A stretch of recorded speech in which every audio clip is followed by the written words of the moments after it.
Hey guys, today we're going to be talking about product pages and specifically how to optimize your product pages for search engines.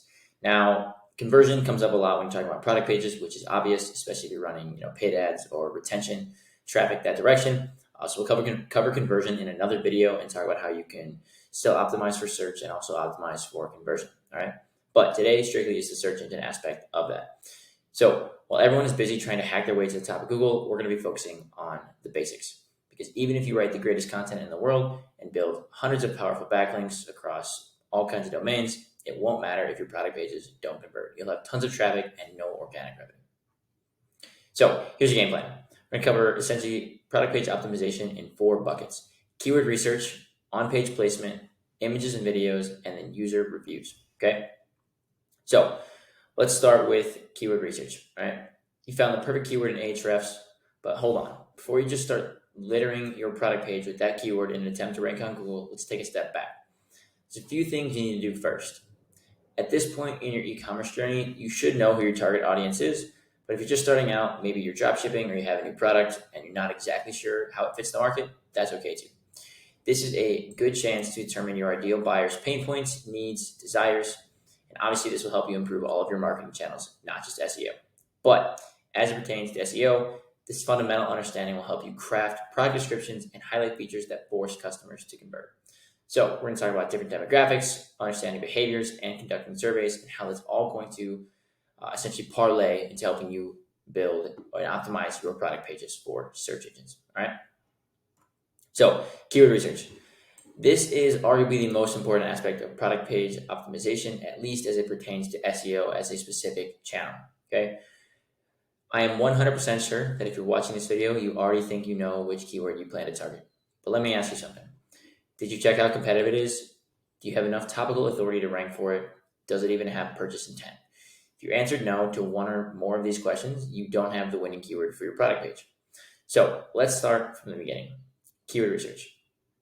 I have another video on how I do keyword research for e-commerce brands. It's about 7.5 minutes long. Go ahead and give it a watch. Basically, quick breakdown of it. This is the 11-step process I use to find winning keywords that are low competition within our topical reach as it pertains to the brand we're working with and have transactional / bottom of funnel intent. Okay. I am certain that you have your own method of doing keyword research. Everyone does. I'm not saying mine is the right way or the wrong way. I have been doing SEO for years and I still learn new ways to find keywords, whether it's a new tool, a new method, whatever the case may be. When I first started doing SEO, I didn't know any better, right? So I picked the keyword with the highest search volume and optimized pages for that. I never made any sales, right? I never even got to page 1 using that method. And then I progressed into lower competition keywords, so moving in the right direction, but I was misfiring on search intent. I was targeting keywords towards the middle, maybe top of funnel even. Again, no more sales. But finally I put all the pieces together and here we are now. So again, there's no right or wrong way to do keyword research. If you have your own way and it works, that's amazing. If you're looking for some more ideas and you're just open to learning, check out that video. I encourage you to follow other creators on YouTube and Twitter, wherever else you may get your SEO insight from. Everyone's got definitely little tricks, and I'm still learning from other people. So never enough ways to do keyword research. Okay. If you were to ask 10 SEOs how they do keyword research, you'd probably get 10 different answers, and you can take 1/10 of each of those answers and put together your own piece, whatever works for you. The ultimate right answer is whatever helps you rank on page 1 and make money, because that's what we're here to do, right? Now, plenty of tools to do keyword research. I personally use Ahrefs and Lowfruits. However, SEMrush, Google Keyword Planner are also great alternatives. Google Keyword Planner is free. Lowfruits is $25 a month. So if you're on a tight budget, if you're doing it for your e-com brand or maybe a niche site or whatever, those are my recommendations, right? Lowfruits is great because you can find a ton of low competition keywords, and Google Keyword Planner is free. It also has local volume data that I think is more accurate than what Ahrefs and SEMrush can give you. So good to know, especially if you have a local like brick and mortar business or something like that. Really good tool to use. You can also use like Ubersuggest. There's other tools out there, of course. These are just the most common ones, right? But no matter what tool you use, the goal is the same. Be in the number 1 spot when someone is ready to buy. To do that, you have to optimize for those bottom of funnel keywords that are low competition and bottom of funnel intent, right? So if you haven't watched the Money Page keyword research video that I just I told you I recorded, like the 7.5 minute one. Here is the document that I walked through during it. Now, you click on the link in the description and go to this doc, this Gamma doc, and you can view this image, right? Basically, it covers low competition keywords, topical authority, bottom of funnel versus middle of funnel versus top funnel intent, product keywords versus category or collection keywords, and a couple other things, right? So this is the flowchart I walked through. This is, again, the exact same flowchart I used to essentially determine if a keyword is good or not for a product page. Okay. Now, you've got your winning keyword, whatever that may be, right? Assuming you have multiple products, you're going to have multiple keywords, right? If you only have one product, then you're in a good spot. You've got one SKU, you just have to optimize one page. Okay. But you have the winning keyword. It's time to show search engines that your page is the best possible result for users, because again, that is what SEO is ultimately about. Okay. So it starts with the on-page placement of that keyword. There are a few specific locations where your keyword absolutely needs to be on any given product page. Okay. Now that is the title / the H1. That should be obvious. The meta title, again, obvious. Meta description, URL slug, product description, multiple times in the product description, and the image alt text. Now we're going to take a look at these each one by one, and we're going to use a Nike.com product page to take a look at how they're doing on their on-page optimization. Okay. So your H1 tag is the headline of your product page. It's the first thing users and search engines see. So it's pretty obvious that your keyword needs to be here. It tells Google, hey, this page, it's all about this product or keyword, right? And it tells your customers you're in the right place. So again, let's take a look at the Nike Dunk Low product page. The keyword Nike Dunk Low gets 148,000 searches in the United States every month. It's sensible that Nike would aptly name the product page title the exact same as the shoe name. Now, this one is a little nuanced because, of course, people are searching for the Nike Dunk Low keyword is branded as is, but the premise remains the same, right? So you will see, again, this is the keyword volume. You can see here, Nike Dunk Low, 148,000 searches a month in the United States. Keyword difficulty is 34. That's super inaccurate because nobody is going to beat out Nike for a Nike Dunk Low search. But anyway, let's look at their product page. Okay, you see the keyword is in the title. It's just the name of the shoe. Again, it's branded, so it's not entirely accurate. But again, there's nothing else in the product name, just Nike Dunk Low. Now, meta title. If you go to the SERP and search Nike Dunk Low, you will see Nike Dunk shoes, Nike Dunk are both in the meta description. Now, they don't have low. It's just Nike Dunk, not Nike Dunk Low. But regardless, they're not going to lose that branded search no matter what they do. But again, best practice would be Nike Dunk Low shoes. Okay. Same thing. Find Nike Dunk Low shoes at Nike.com. Okay. You also notice they front load it in the meta title and in the meta description. Okay. It's not going to say,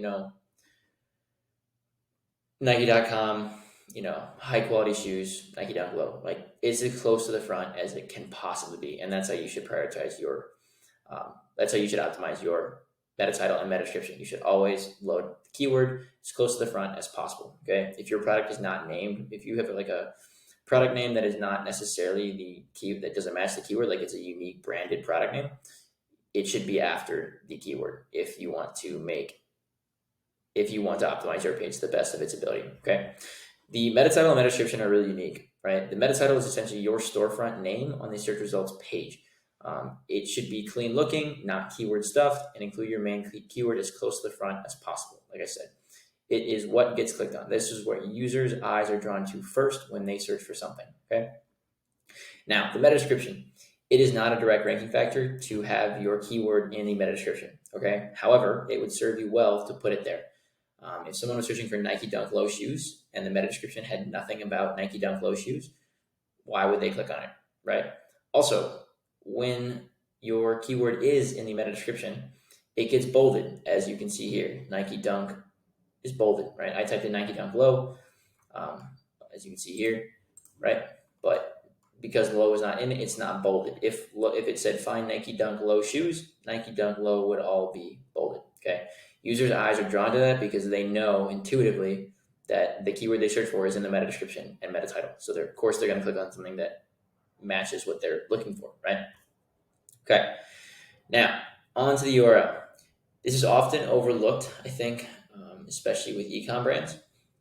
And there's conflicting information from Google about whether or not keywords in the URL are a direct ranking factor or not.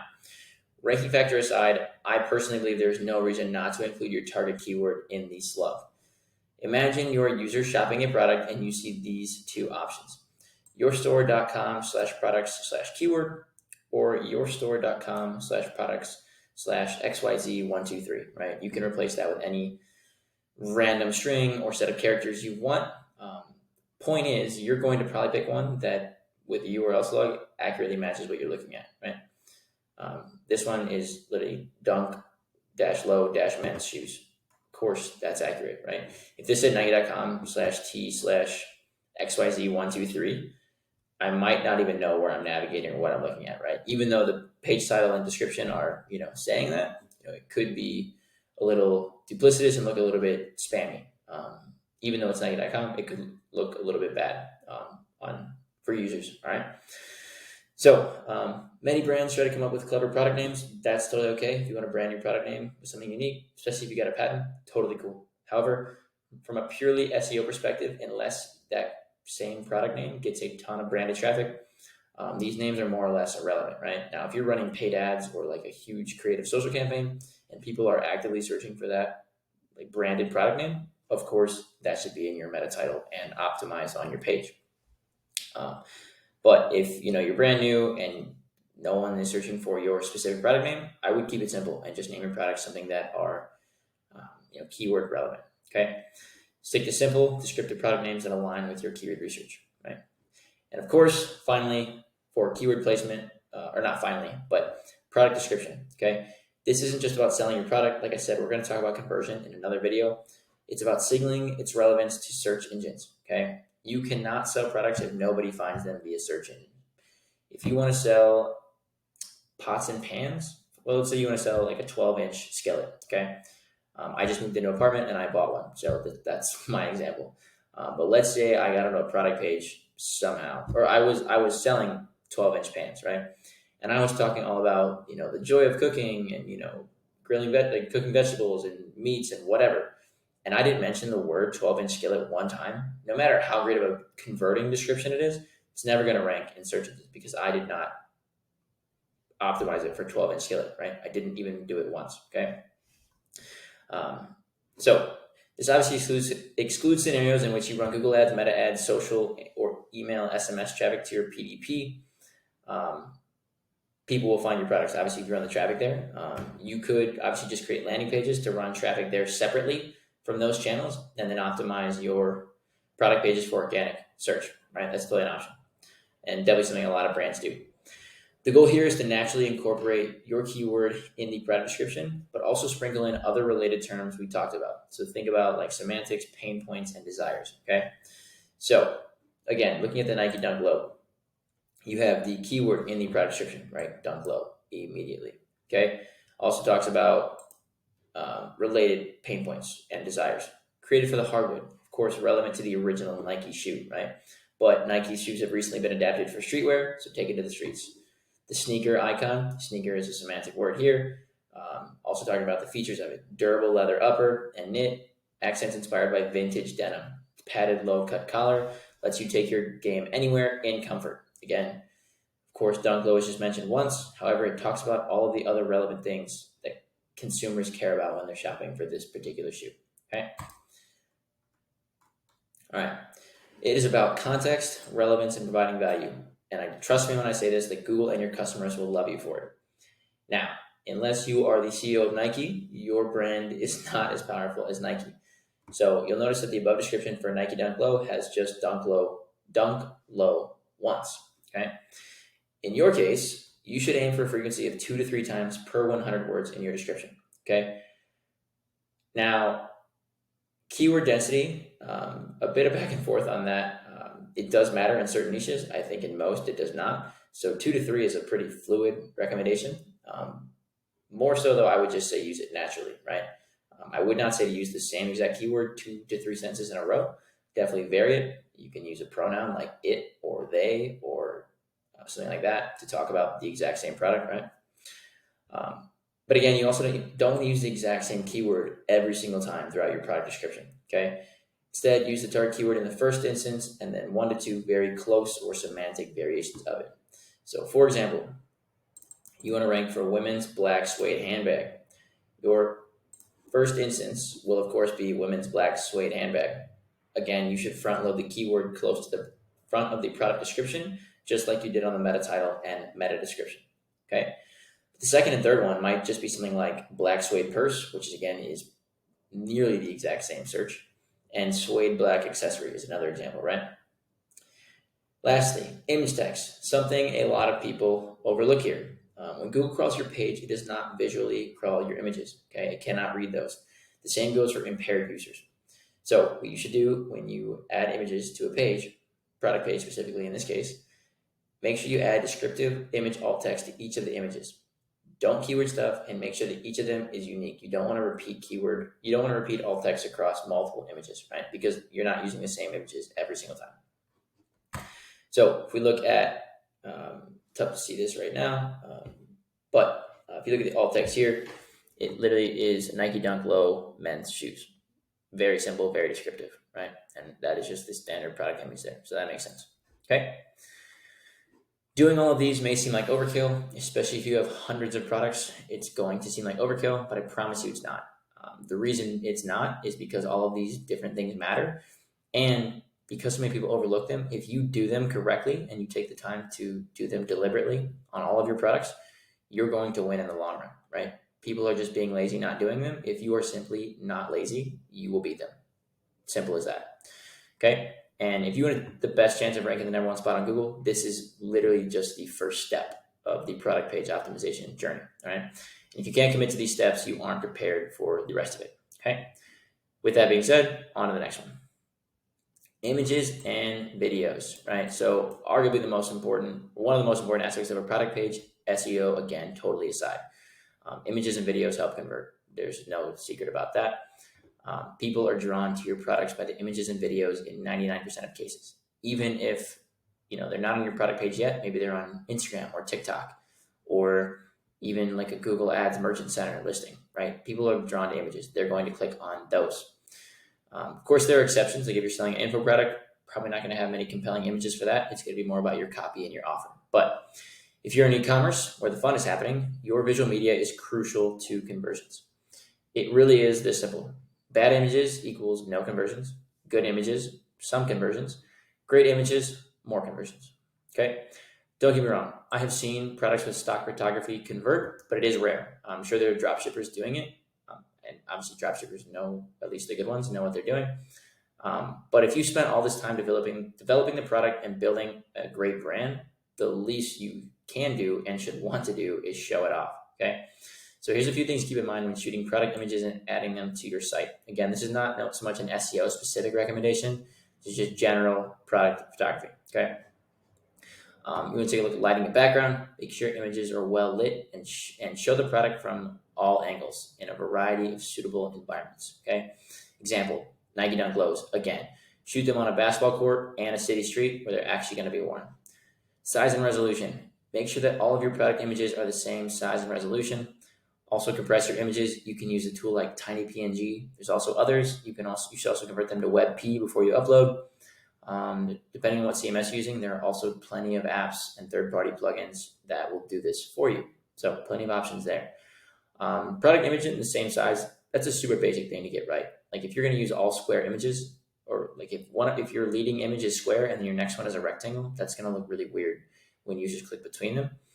Also, if you're shooting from different angles or the same product, you want to make sure the composition is the same all the time, okay? Multiple angles. Add several images that show off every aspect of the product. Take standalone images and lifestyle images that help people visualize what their life would look like if they owned it, okay? That is, again, the point. You are solving a pain point, right? And people want to visualize what their life's going to look like when they have finally solved that pain with your product, okay?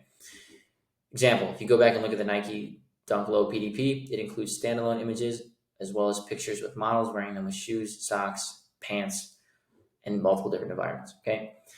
Finally, UGC. User-generated content performs just as well on PDPs as it does on social media. This is the raw, unedited form of your product directly from the view of your customers, Okay. When a potential customer sees this kind of content, they'll think, hey, that could be me, right? Let me buy this product immediately. Instant conversion. Okay.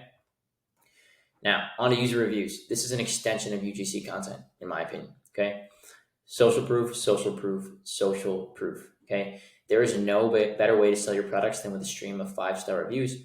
Consumers are super conscious of their spending, and they will not spend money on products that are not tried and true. Nobody wants to be a guinea pig. Nobody even wants to be in like the first 10 purchases unless they are glowing 5-star conversion or reviews. So think about Amazon, right? Do you understand why it is so easy for people to click on an Amazon product page? It's because thousands of people have reviewed those products. And if 2,000 plus people have given your product an average 4.0 star rating, there will be 2,000 more lining up at the door, guaranteed. Okay. This is right here, this image. Look at this.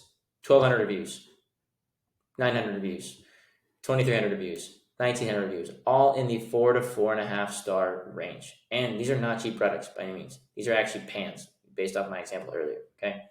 So 2,229 people have bought a product that's $180 off, or $180, and normally it's $200. Looks like it's on sale right now. So just imagine what your brand would look like with a ton of 4 and 5-star reviews. Okay. A non-Amazon example. This is an actual product page from a brand we work with. Tell me you're not going to hit the buy button as soon as you read the reviews. Okay. Over 1,200 reviews at an average of 4.4 stars with a pop-up showing the potential customers how recently someone else purchased the product. Okay. Look at this. 1,264 reviews, 4.4 stars. That's insane. This is like a $100 product. So that's crazy. All right. It's a trend and people love trends. Paleo, politics, pickleball, you name it. You have to think of your customer reviews as mini trends. People are inherently bandwagon fans, so you should make that psychology work for you. The more 4 and 5-star reviews you stack up, the more people are going to want to jump on that bandwagon and leave you more 4 and 5-star reviews. Okay? This is the same brand. Just take a look at the way people are talking about it. There is no way people will not buy your product if your reviews look like this. If you are looking for relief for tennis or golfer's elbow, buy this immediately. Absolute wizardry. Feels good. Wonderful product. Literally 5 stars all the way around. Customers are going to sell this product for you if you have great customer reviews. Okay. Other customers, like I just said, they are totally unaffiliated with the brand outside of purchasing a $100 product. They are so bullish on your product. They love it so much that they are literally saying things like buy this immediately and absolute wizardry. You will print money if you showcase positive reviews like this, conversion and SEO. It'd be even better if you set up schema to showcase your average customer rating directly in the search. And when people search for a product and your product comes up under your meta title and between your meta title and meta description, it'll show 1,200 people find this product to be 4.4 stars. Who's not clicking on that? Okay. They see in the SERP, they're far more inclined to click on your result. And once you're there, they'll see even more reviews and they will buy the product, guaranteed.